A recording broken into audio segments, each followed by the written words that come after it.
Jason, welcome. How are you doing today? I'm doing all right. Thank you very much, Austine. Thank you so much for being on the Democratizing SEO podcast.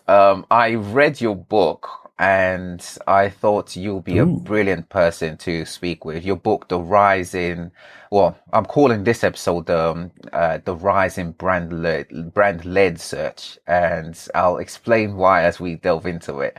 But when I read your book, I thought I definitely have to have you on the podcast. So I want to get into your background in SEO very quickly. Brand SERPs optimization, what searchers right. expect from Google, and how brands should prepare. And then we'll delve into your book as well as the Kalicube solutions that you have, which is very, Super. very good, I must say. So, if Thank you. you're if you're all good with that, let's start from the very beginning. As I like to ask my SEO guests, I like to ask them how they how they got into SEO, I should say. So with that said, I know you're very experienced. Just give us the brief overview of how you got into the industry. Very experienced. It means, nice way of saying old. No, I wise. started in 1998.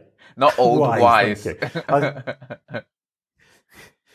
you. I started in 1998, sorry, with Buwan Koala, a blue dog and a yellow koala, creating cartoons and games for kids online. We launched the first site in December 1998, which was 4 months after Google was incorporated. So we started pretty much at the same time as Google, and I've been through Google's entire lifespan doing SEO. So, we kind of grew up together. Awesome. How would you describe the way search has evolved since you became an SEO professional? Ooh, that's an interesting question. Humongously. I remember back in the day, we had loads of search engines, Hotbot, Vista, Alta Vista, sorry. What were the other ones called? Magdalene, Lycos. I've forgotten most of them now, actually. Excite was another one. And at the time, you were creating pages for keywords, and it would be every variant of the keyword for each search engine. So kid game, kids game, kids games. It was so boring. You would do 4 or 5 for just that combination, times the number of search engines you had, 15. So you end up with tens of thousands of pages, and each search engine had a different weighting mechanism in terms of the number of times that word needed to be repeated. And you could do white text on a white background or grey text on a white background. You could hide things. You could cheat all over the place. It was really simplistic at the time, and really, really, really, really, really boring. And then one day I kind of thought, I can't do this anymore. I'll just focus on Google. And I don't know if it was a lucky break or a wise choice, but I just dropped the other ones and focused on Google, and it turned out to be the right choice, which was great.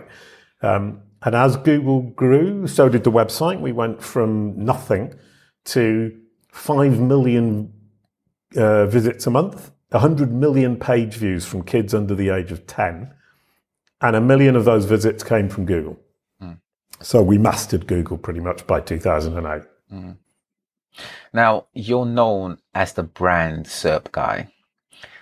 Tell me a bit more about this term. It's quite an interesting term. Yeah, brand SERP, obviously you've got brand, which is brand, and SERP, which is search engine results page. And I keep talking on podcasts and forgetting that a lot of people outside the industry don't know what a SERP is. So I created this term that works well within the SEO industry, but it doesn't work for general marketers or brand managers or CEOs of companies.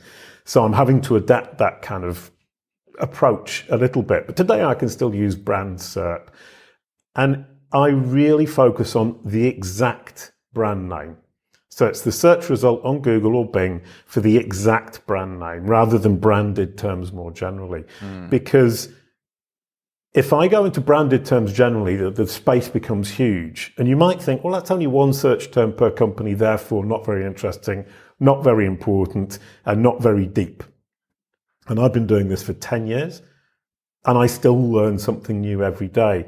The exact result for the brand name of your company or your client, if you're in an agency, is phenomenally insightful, and phenomenally powerful, and phenomenally important.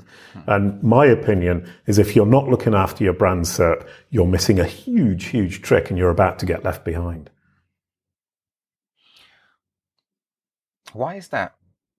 I'm curious. Why would you? Ooh. Is it because the reason I ask is because SEOs, right? We've almost like trained non-SEOs to consider non-branded terms, but now it almost seems like it's the opposite as to what experienced SEOs such as yourself are saying. So why brand in particular?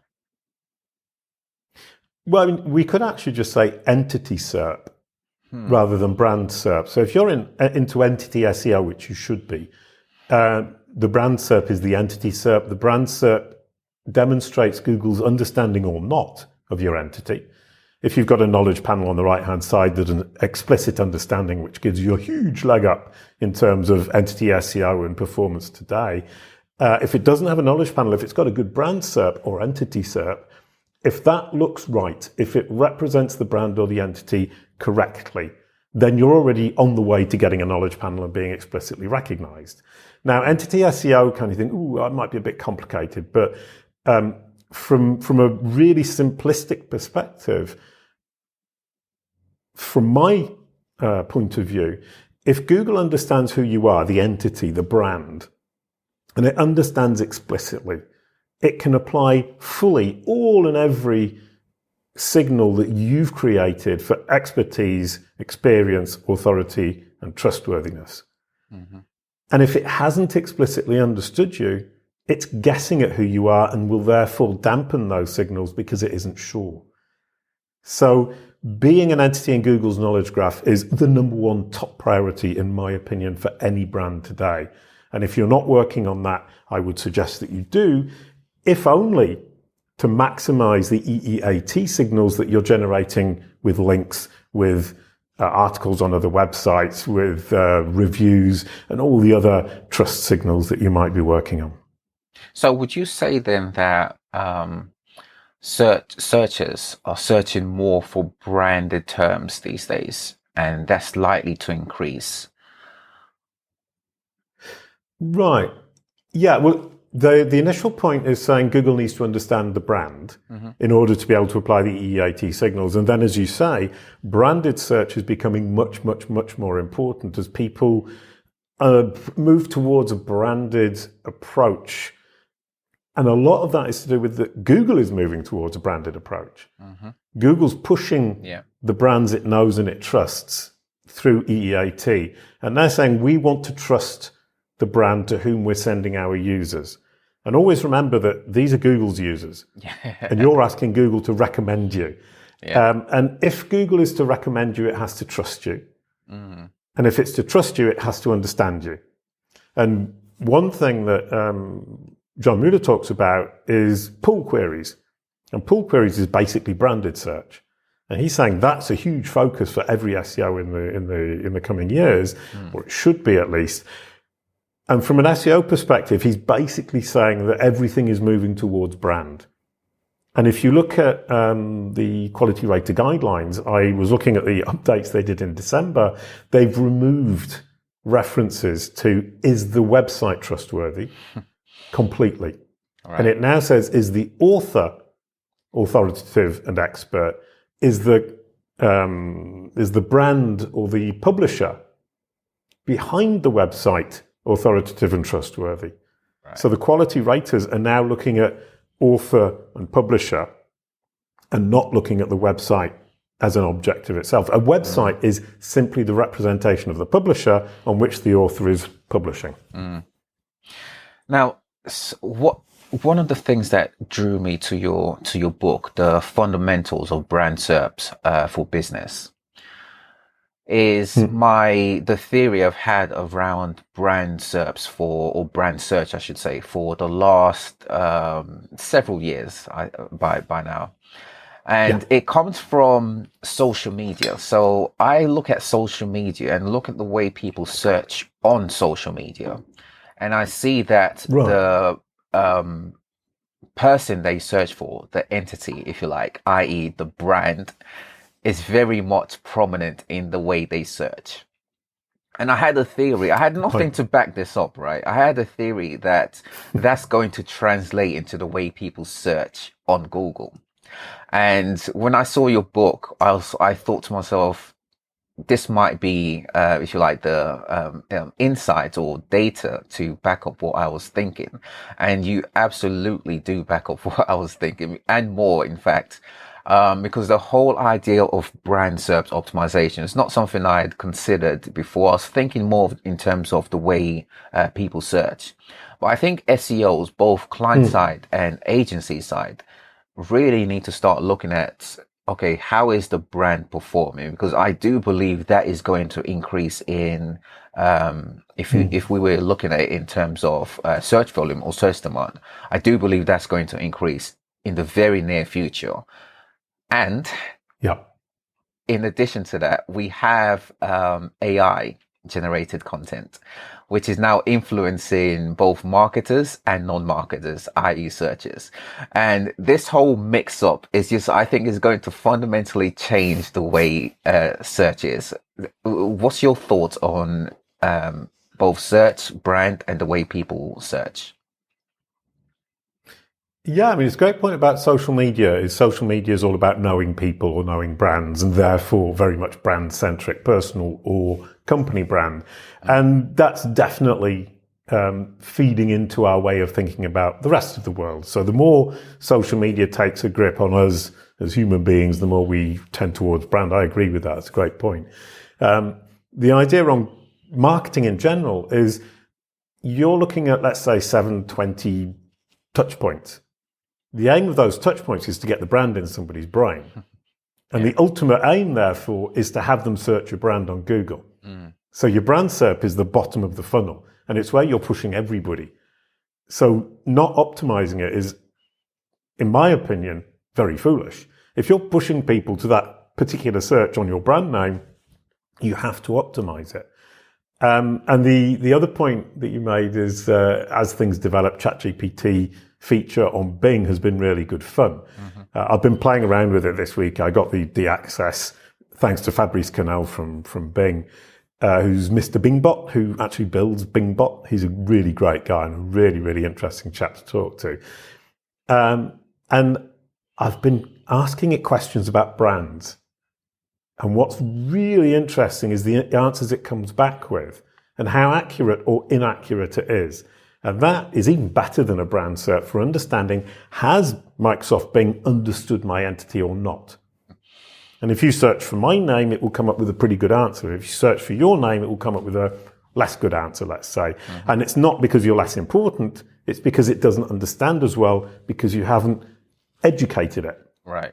And we can look at ChatGPT and we can look at Google, we can look at Bing as this child that we're educating. And you simply need to feed it the information so that it can get that information right and represent you in the way that you want. And I think initially with ChatGPT on Bing, I was thinking, I wonder how this is going to work. I wonder how it's going to affect Kalicube, which is what we focus on, is educating these machines about who you are, what you're doing, which audience you serve. And what was lovely is, as I spent, I think it was it last Tuesday night? I woke up at 2 a.m. and by 7 a.m. I was still playing around with Bing trying to figure it out. And I realized that Kalicube and the Kalicube Pro platform that we have, which is for agencies, and we also do a done-for-you service, is even more at the center of everything that's about to happen. If you can get this chatbot to understand you, not only will it be able to answer questions about you, which is what people are going to be doing, they're going to be researching using this chatbot, but also you're going to get cited by it. And that's the equivalent of getting into the SERP for different results. And it won't cite you if it doesn't understand you, and it won't cite you if it doesn't think you're an authority. And we come back to EEAT. The machine needs to understand who you are and that you're an authority, that you're expert, that you're experienced, that you're trustworthy if it's going to cite you. And for the citations, you've now only got 2 or 3 spots. So you're not looking at the 10 results. You're not looking at videos even. You're looking at, will it cite me, yes or no? And it will only cite me if I've got my EEAT 100% on top of the world, as it were. Mm. My thinking around users, searchers, is that they, if you like, know how to search. There was a time when search, like, it was only restricted, well, not restricted, but it was very much contained within SEO, SEOs of the way to use Google and other search engines. But now it seems as though everyone knows how to use the search. You know, the knowledge of the way to search has increased. And I think the way people search for brand-led information is also going to increase, because they're not necessarily going to be focused on the whole top 10 results. They'll just focus on what they see on screen, maybe the top 3 really. And it brings us to the question of, how should brands prepare? Now, I want to split this into two areas. Brands who are client-side and agencies, essentially. So a quote from your book, The Fundamentals of Brand SERPs for Business, that I thought was very interesting, is an online business presence is no longer optional. It's a necessity. Could you please elaborate on this? Yeah, I like the question, because a lot of businesses think, well, I don't need to be online, but you're online whether you like it or not. You have a digital presence, you have a digital footprint, whether you like it or not, and you need to look after it. And that's what we do at Kalicube with Kalicube Pro. Kalicube Pro is designed to find your digital footprint, give you a prioritized list of everything that's out there, so that you can then go and clean it up. Because everybody's digital footprint is a total mess until they've cleaned it up. So that idea of saying, "Ooh, I can just leave it all out there," if you look at it, you'll realize that it's incredibly confusing. So number one is, you're online whether you like it or not. You can't opt out, because even if you're not online, your clients are online, they're talking about you. And secondly, does Google and Bing understand you? Yes or no? Does it represent you correctly? Yes or no? And once again, you can't opt out, because your customers or your prospects are searching for you by your brand name, whether you like it or not. And that representation of you is your Google or Bing business card. So once again, you can't opt out of that part. Thirdly, you can't opt out of becoming an entity. Google and Bing will figure you out one way or another, and you're going to become an entity in the knowledge graph, whether you like it or not. The question then is, when they put you in the knowledge graph, is it accurate information? Is it information that represents you correctly? Is it information that's going to help you build your EEAT and push yourself to the top of whatever kind of results they're coming up with next, be it search, be it ChatGPT, be it voice search, whatever it might be. And once again, you can't opt out. And if you do try to opt out, they'll just get it wrong. They'll misrepresent you, and your bottom of funnel is going to be a total mess. Yeah. Another quote, speaking of reputation, from your book, is that you say your brand SERP is Google's representation of your reputation. How does brand SERP optimization affect reporting? In that, for example, reporting in the sense of, so SEOs, we've pretty much just focused on generic keywords, and less so on brand-led keywords. But now it seems actually reporting needs to be almost reworked to be less focused on keywords overall and more focused on pages. Because if we look at entities, we're looking at brands, people, and from an SEO point of view, pages, right? Google ranks pages. So pages has to be very much prominent in what we do. Is this something we should already be explaining to non-SEOs, especially business leaders? Yeah, it's a really interesting question in that business leaders don't understand SEO and they're frightened of SEO. It seems too geeky. And what's lovely about SEO today is it's not geeky anymore. I like to say it used to be 80% tech, 20% content. Now it's 80% content and 20% tech. Yeah. And that means that we can bring other people into our universe of SEO and we can help them to understand it by showing them the brand SERP and saying, this is your brand, this is how Google represents you, this is how Google understands you. Is it what you expected to see? And is it what you want to see? And if it's not, we need to put that right. Because if Google can't represent your brand correctly when somebody's explicitly searching for it, you're in big trouble in all the other results you get on Google. Right. But if it can, not only will you be better represented across the board on Google, you're likely to benefit from Dart and ChatGPT on Bing. You're likely to get more presence in Discover. You're likely to get more presence on all of these platforms in all of the formats that they're developing. So that idea of your brand is the single most important asset your business has always been true. But it used to just be true when you were looking at your clients and your prospects. Now it's true for the search engines too, because they understand. Yeah. If they understand your brand and they think you're trustworthy, you're in a great place. And if they don't understand your brand or they don't think you're trustworthy, you're in a very bad place. Right. So I now talk about building your digital strategy from the brand SERP outwards. And I find that business leaders come in and they say, I get that. I get that it's not showing what I want. When it does start showing what I want, I'm already feeling more comfortable about my own brand, which is something I understand. And Google seems less frightening to me. And I've had great results talking to business leaders, CEOs, founders, marketing directors from that perspective. You start from that safe place and then you build out. And now what we're doing at Kalicube is presenting this in a slightly different way than we used to. And even in the book, I wasn't presenting it this way, is we have a 5-year plan. Year 1 is own page 1 of Google for your brand name. By owning page 1 of Google for your brand name, you will have developed a great understanding in Google's brain. Let's call it a brain.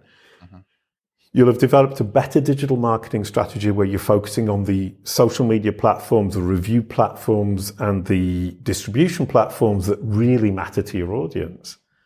Once you've got to the stage where you own page 1 for your own brand name, you can then start building to dominate the industry, the niche, by building from that understanding that Google has of you and your audience and pushing new information towards it about what it is you offer this audience and why you might be the most trusted solution. And at that point, over the next few years, you can build an immensely powerful niche digital marketing strategy. And for people who say, well, I want to dominate the entire market, start with the niche and build out. You're not going to dominate a massive industry like, let's say, the car industry. You're not going to dominate for buy a car. You're going to dominate for buy a small town car, for example. So you want to niche down and then build out. And if you can do that, you've got a future-proof digital strategy. And what do I mean by that? I mean, Apple are building a search engine. Bing have brought in ChatGPT. Amazon are getting bigger and bigger and more ambitious and trying to tread on Google's toes. And Google are trying to get tread on Amazon's toes. Whoever wins that battle is a problem. You're looking at your strategy is based on Google. What happens if Bing win? If Bing get another 10% of market share, that's a huge amount of searches. If Apple's search engine wins because it's got iPhone, iPad, and Macs behind it, you're in trouble too. And this is the only strategy where whoever wins, you're always going to be top of the pile. Because they all understand who you are. They all understand that you're trustworthy. They all want to provide you as the solution to their users because they all use the same system, which is a knowledge graph that understands the world and that tries to deliver the best solution the most efficiently as possible to their users when they're searching or even in something like Discover when they're pushing content to the user. So I would suggest that this is a great way to build a strategy that's going to cover all the bases, and whoever wins, you're always going to be in a great place, top of the pile. So to use an example, let's use Apple as an example. SEOs used to focus more on generic terms, let's say laptop, phones, right? But now it seems almost as though Apple itself needs to be considered, and iPhone, Beat, all their products also need to be considered. As well as that, let's say Tim Cook, I believe is still the CEO, also needs to be considered. And then other elements as well, because all of these are related, right? They're all entities, as well as brand-led generic terms, such as Apple phone. Yeah. No, 100%. And you're making a great point of related entities is we have the problem that our clients come to us and they say, I just want to optimize the company. And you go, okay, that's great. You want to get a knowledge panel on the right rail for the company, and you want to optimize your brand SERP on the left rail for your company. And just a quick aside, the right-hand side is fact. The left-hand side is recommendation. That's how I consider it now. And it's a great way to explain it to business leaders. Yeah. And they go, okay, I get that. Here we're aiming at getting Google to recommend the content we want. On the right-hand side, we're trying to get it to show the facts as it understands them. Right. And they say, oh, I want to work on the company. And then you say, but in the company's knowledge panel, you're going to have the founder. When you click on that, what do you see? And you get, as you rightly said, this mini ecosystem, tiny little knowledge graph of the company, its parent organization, its subsidiaries, all the related organizations via the parent or the subsidiary. And if you just that little part, it's like a family. It's parent, child, grandchild, cousins, so on and so forth. Yeah.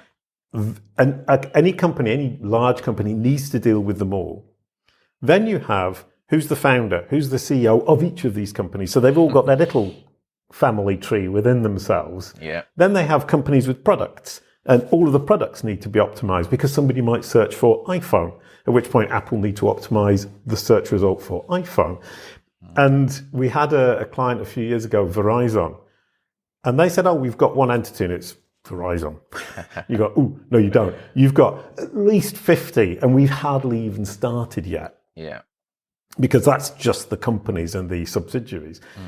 So a large company such as Verizon or IBM or Google even will have hundreds, if not thousands of different entities coming off that one entity. And optimizing them all is a huge task. But then think about the audience of those companies and the buyers of those products. They're all searching on product names at some point, especially bottom of funnel. Yeah. And we come back to the idea of your marketing is getting people to recognize your brand name, your product name, or your parent company's name. They're going to search that name. Yeah. And when they do, you need to make sure they see what you want and not what Google wants. And, we can say your brand isn't what you think it is. It's what Google says it is.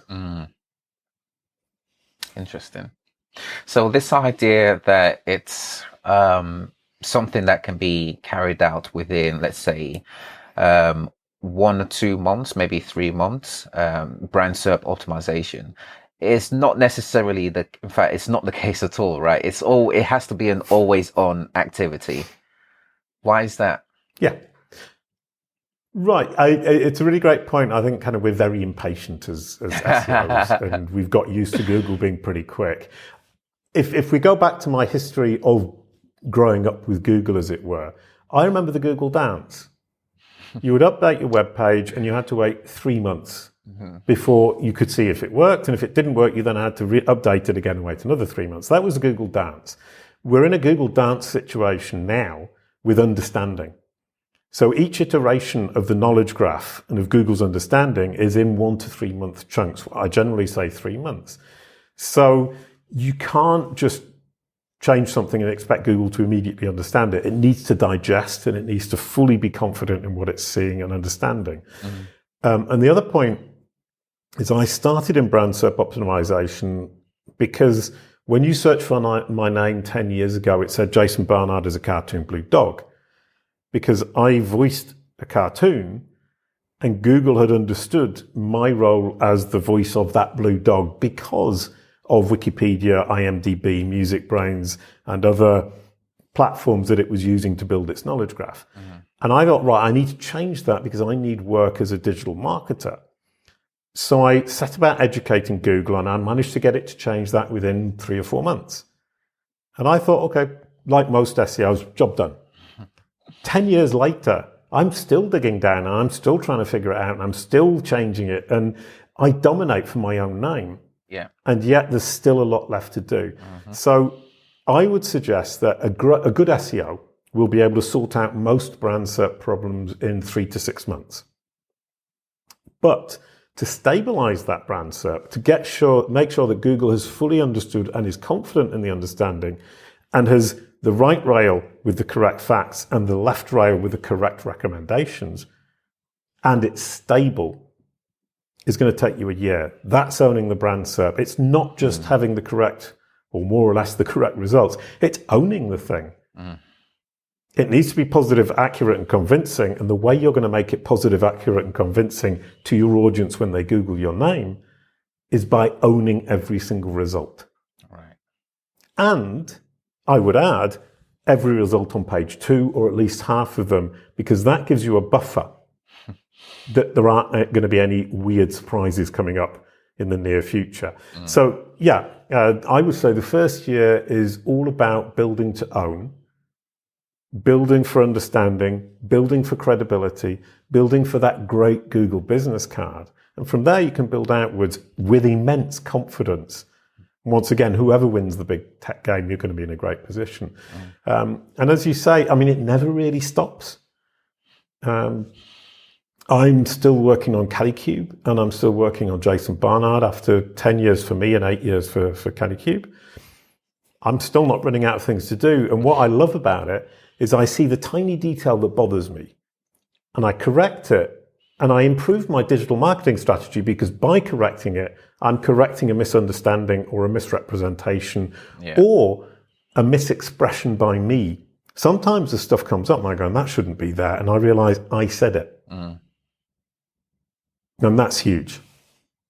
Yeah, you've definitely influenced the way I think about in fact, I wasn't thinking about my brand SERP at all. And ever since reading your book, I've made it a priority to sort it out this year.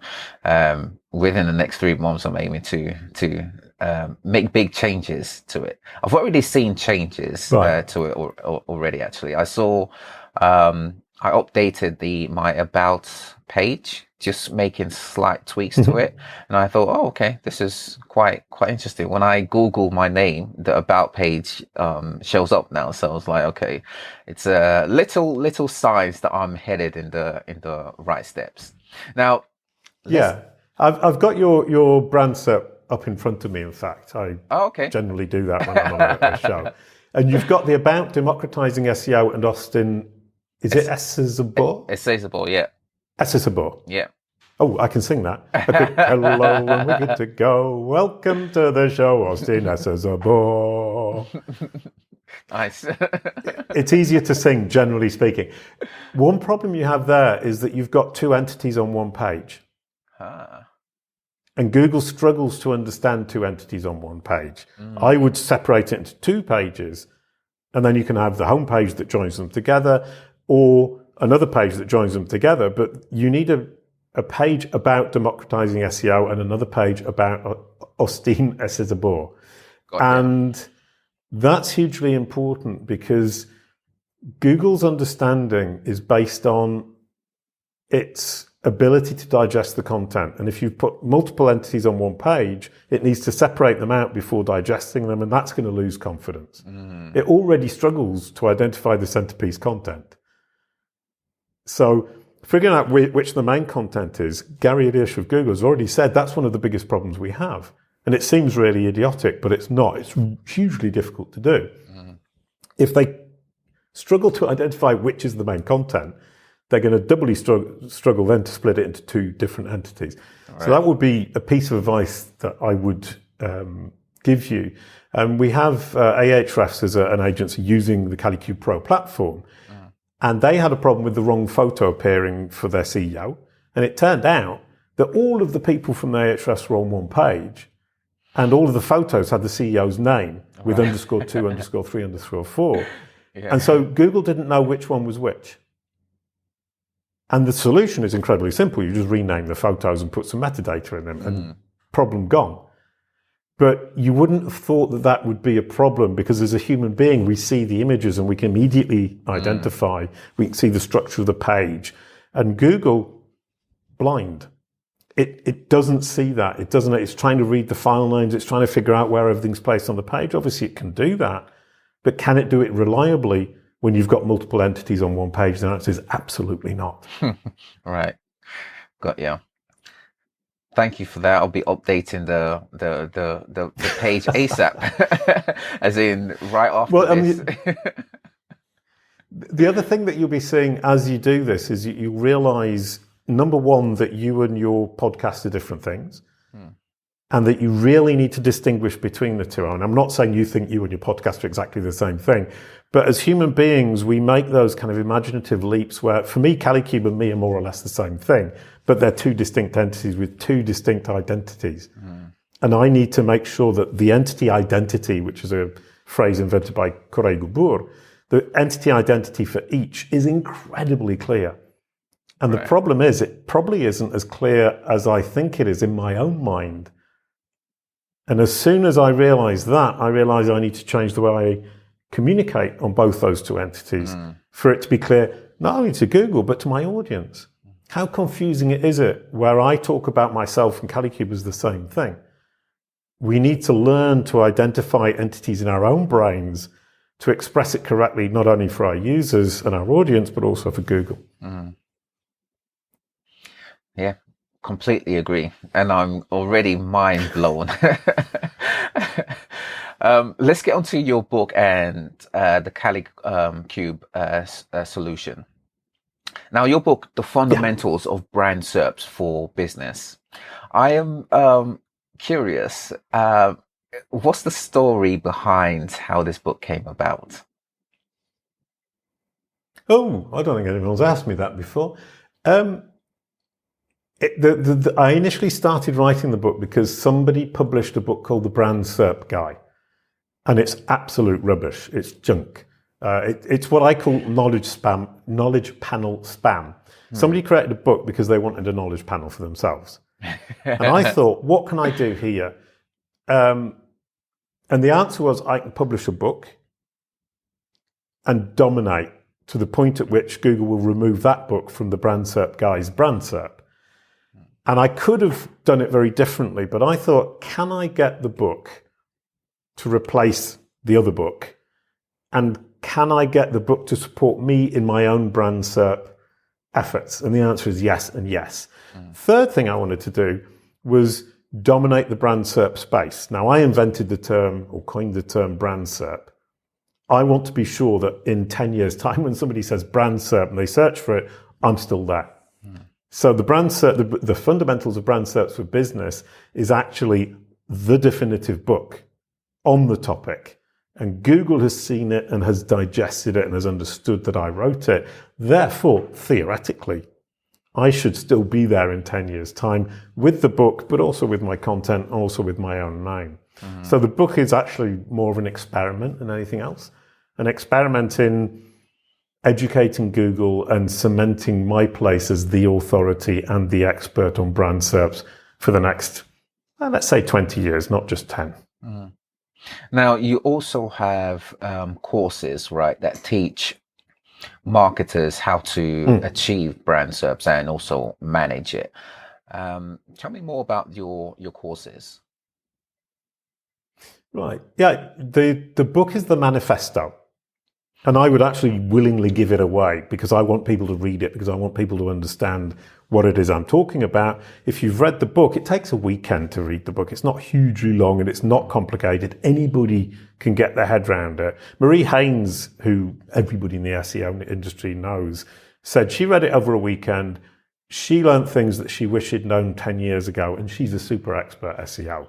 And then I gave it to a friend of my daughter's who's at business school, and he understood everything in it as well. So I've managed to hit both of those two targets, the absolute noob and the super expert. David Amerland also said he loved the book. Kalicube Gabor likes the book as well, so we're away. So it's this manifesto that should be accessible to everybody. And the courses take it to the next level, where you say, okay, you've understood the theory, you've understood where I'm coming from, you've understood the basics of how this can all function. Take the courses to really dig down and understand how you can control that brand SERP. So with the book, you'll get a great idea of how to proceed and a great strategic outlook on not only your brand SERP, but also your digital marketing strategy more broadly. And then you can take the courses to dig down and get the details to actually sort it out properly, step by step by step. Right. And the courses, we've actually got 4.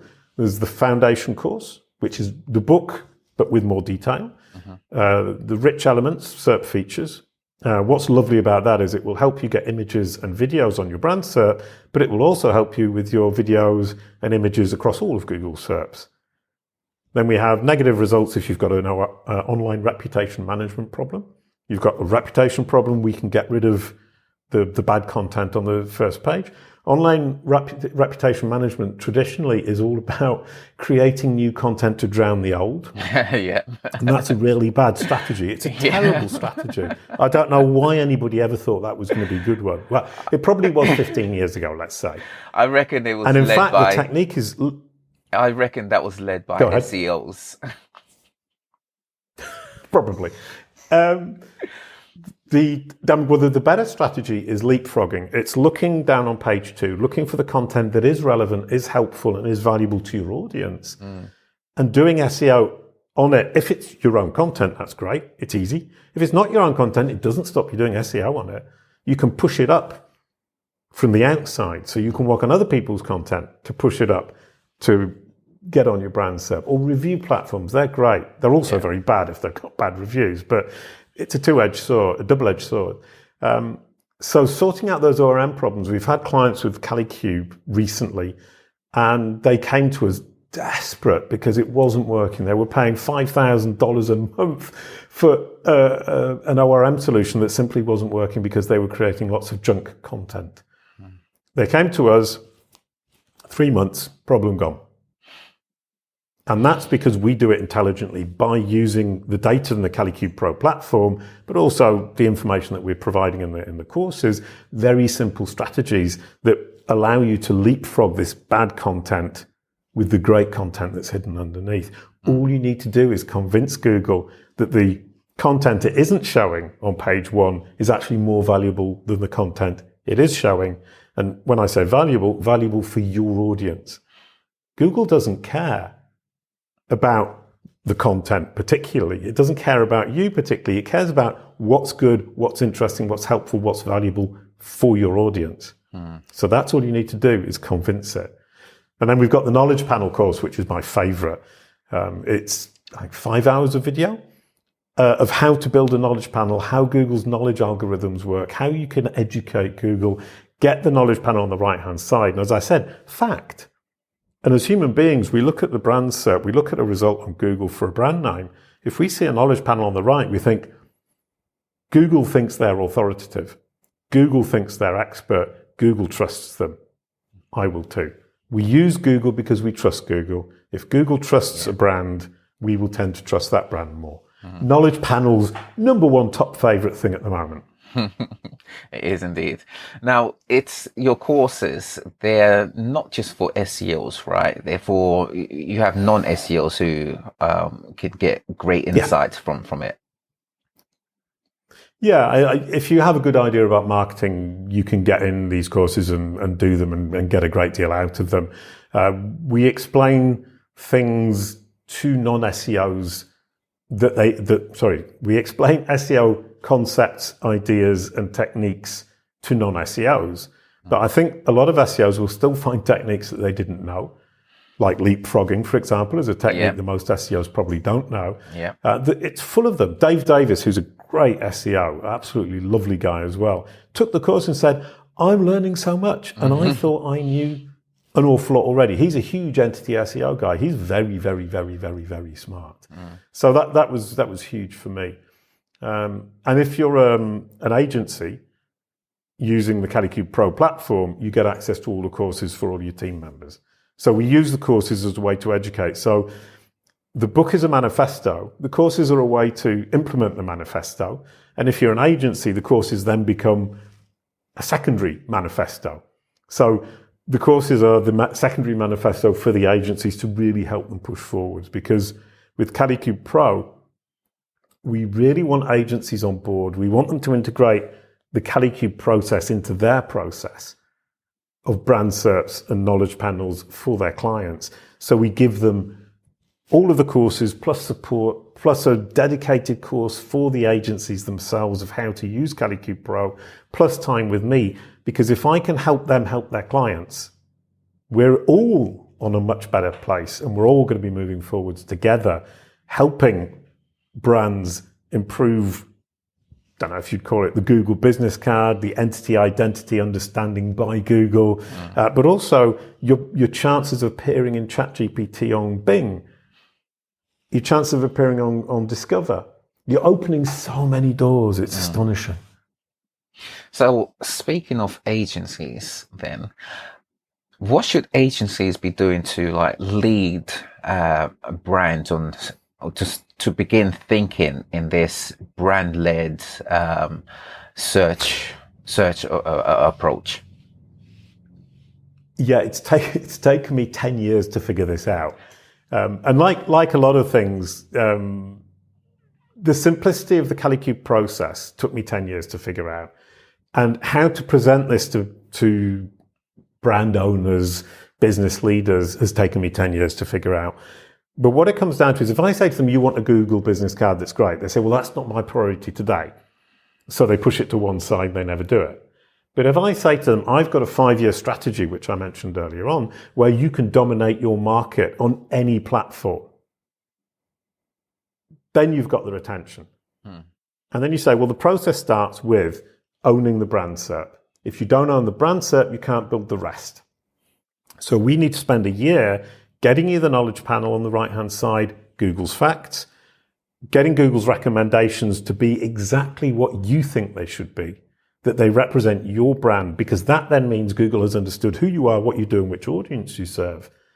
Then we've got your tiny topical authority on yourself, and we can start building your topical authority across your tiny niche, then into a bigger niche, then into a bigger niche, and then into the whole market. And it's a progress from that authority about yourself year 1, authority in your niche year 2, authority in your bigger niche year 3, year 4, year 5, and now you can't see my hands anymore because my arms are completely outstretched. And you've dominated your market. You've dominated Google. If Apple win the big tech game and their search engine comes out and they suddenly drop Google from being the default search engine and use their own, you're going to be dominating that because Apple are going to be using the same technology. Right. Gary Ilyash said that all the search engines work more or less the same. Yeah. Fabrice Canel from Bing said exactly the same thing.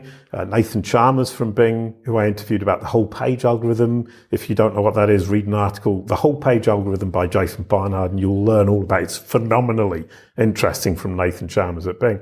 But they all say, why are you all focusing so much on kind of the details of this stuff? We all function more or less the same. We're all going in more or less the same direction. We all serve the same users. We all have the same technology. Nobody's reinventing the wheel here. Your approach to all of these big engines should be the same. And so from that perspective, this approach of become the authority on yourself, then on your tiny niche, then on a bigger niche, then on a bigger niche, and so on and so forth, is absolutely the way to go. And as I said, that's your future-proof digital marketing strategy right there. And as an agency, that's a 5-year client. Yeah, absolutely. So the Kalicube Pro SaaS platform helps agencies to better service clients or potential clients, correct? Yeah. Yeah, the Kalicube Pro platform is basically everything that's in my brain in an automated system that I built myself. And we've got a database. It's got well over 500 million data points. We're tracking 70,000 brands. We're about to add another 60,000. So we're going to be up to well over 100,000 brands that we're tracking. So we have the data to be able to not only understand the entity itself, but also its market, its competition. And from there, you can build a strategy. And this is the Kalicube process of building that understanding on the right rail, building those recommendations on the left rail, then building the niche domination by looking at the competition. And Kalicube Pro automates the entire process. And it makes sure that you're not spending loads of time trying to figure all this stuff out yourself. I've built the algorithm that can go through these results, and it will prioritize every single result for your brand in terms of how important it is to Google today. And then we can bring up, prioritize this again, which are the ones you should be focusing on tomorrow that are important for your industry. And it saves huge amounts of time, and it takes all of the guessing out. We love to say with Elisa, who runs the Kalicube Pro team, it's not a question of if we can get a knowledge panel, it's how long it takes. And how long it takes depends on what a mess you've made of your digital ecosystem. And it's the same thing with the brand SERP. It's not a question of if we can own it, it's how long does it take to own it. And generally speaking, you can do both in a year, and it will be solid. As I said, 6 months is a good bet for actually getting there. But within a year, you're sure that you've dominated, that you're controlling it. And for an agency, what it means is you're working a few hours, a couple of hours a week on each client. It's really quick. It's really simple. It doesn't take very much time. And, if you're an agency watching this, this is easy money. Clients for 5 years where you do relatively little grunt work, and you spend most of your time talking to your clients, talking about strategy and what they can do to improve their digital marketing strategy, which is the fun stuff, and very little time looking into the boring data, sorting through all the results, all the traditional things we tend to do with SEO. And what I love about it as well is, even for an SEO strategy, it's really helpful to look at the brand SERP. If I look at a brand SERP and I don't see rich site links for a company, so you've got the homepage with all those links about us, company founder, our message, contact us, and so on. If you don't have those, you've got a structural problem on your website. So from a technical SEO perspective, you just walk in, you say, I know we've got a structural problem, let's just sort that out. And it takes you literally 5 seconds to figure that out. If it's showing the wrong languages, you've got an hreflang problem. It's astonishing how much insight you can get just from a glance at a brand SERP.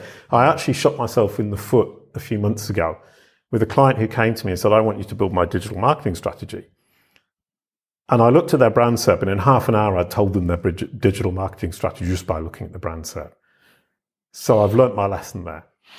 Now what we do is we get them on the platform. We've got reporting, we've got tracking, and we've got insights, and we provide them with the support to work through the brand SERP and the knowledge panel hand in hand with us. And as an agency, easy money is probably not the right way to put it, but it's almost certain that you will succeed every time.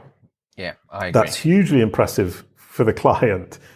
And it means, once again, once they've gone through the first year, they stay for the second, third, fourth, fifth year because it works. It's a lot easier to show the value this way. I think with SEO, there's been like different phases, as you know, and I think brands focusing on their brand SERPs is a astonishingly new phase that we're going to be in. if not imminently, in the next 2-3 years at the latest. And I think having something like Kalicube Pro is an excellent way to sell in SEO, because brands love to Google themselves, right? So just Googling an entity and showing them exactly what the issues are, explaining what you just explained with the facts and recommendations panel, and saying how both needs to be managed. It's just there's so much possibilities. Plus, it also takes care of your SEO if you're looking at it from a strategic point of view. I think it's absolutely the future and the way SEOs are going to definitely go. What would you suggest SEOs? Thank you. I agree. And just one point about the SEO strategy is for Kalicube. We have a Kalicube process, and look it up on Google. Type what is the Kalicube process, and we will provide the answer through Google's interface, which is delightful. So I'm using Google's interface to provide my content to the users. I don't mind if you don't visit the site. I don't care. As long as you get the information, you understand what I'm talking about. Google will represent it the way I want, because I know how to package content for Google. I'm a good SEO.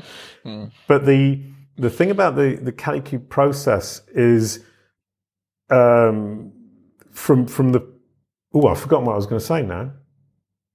My mind's gone blank. I think we were talking about... I know what it was. Right. I know exactly what it was, sorry. We started implementing the Kalicube process 2 years ago. Year 1, we had 50% increase in traffic. Year 2, we've had 100%. We've doubled traffic year 2.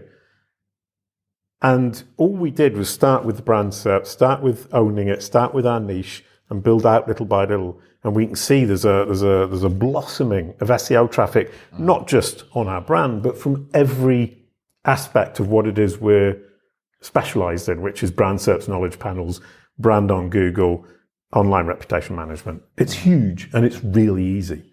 Yeah. And that's the problem is I keep saying, it's really easy. And people say, don't share your secrets. I can't hide them. They're too simple. Once I've explained it, you know what to do. Now, you mentioned how long it takes with the Kalicube Pro platform. How long would it take without it? Very good question. If you're lucky, the same amount of time.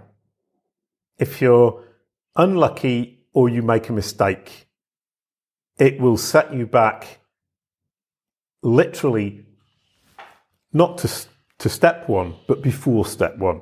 Yeah. And I'll give you an example. A knowledge panel, for example, if you mess up a knowledge panel, let's say you get a knowledge panel and then it's deleted. For whatever reason, it can be a human being at Google who deletes it, or it can be algorithmically deleted. It will take you twice as long to get it back. Because you've got a child, the Google child, has understood the facts. The knowledge panel's then been deleted algorithmically or by a person.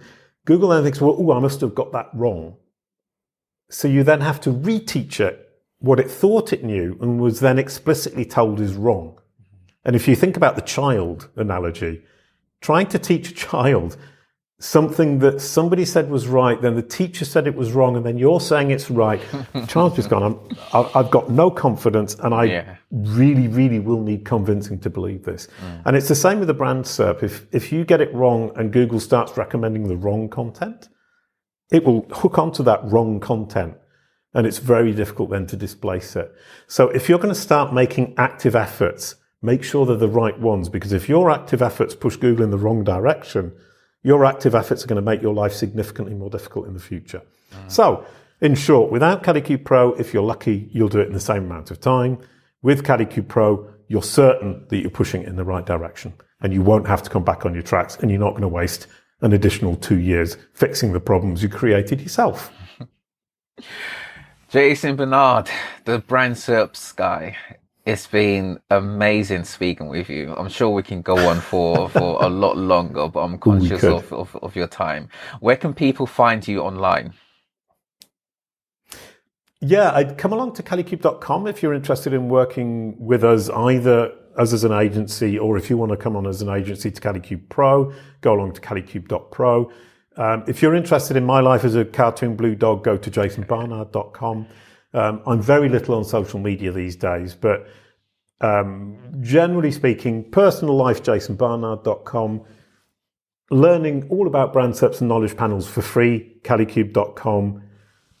Getting onto the Kalicube platform, kalicube.pro for agencies, all for individuals and companies who want to work with us as an agency. And we've got a dozen agencies using the platform now. They're all brilliant, but we're the best. Couldn't resist. Brilliant. Thank you so much, Jason. It's been an absolute pleasure. Thank you for your time. Thank you so much. We'll catch up again soon. Thank you, Austine. That was absolutely brilliant. Cheers. Delightful conversation. Thank you. Cheers. Bye now.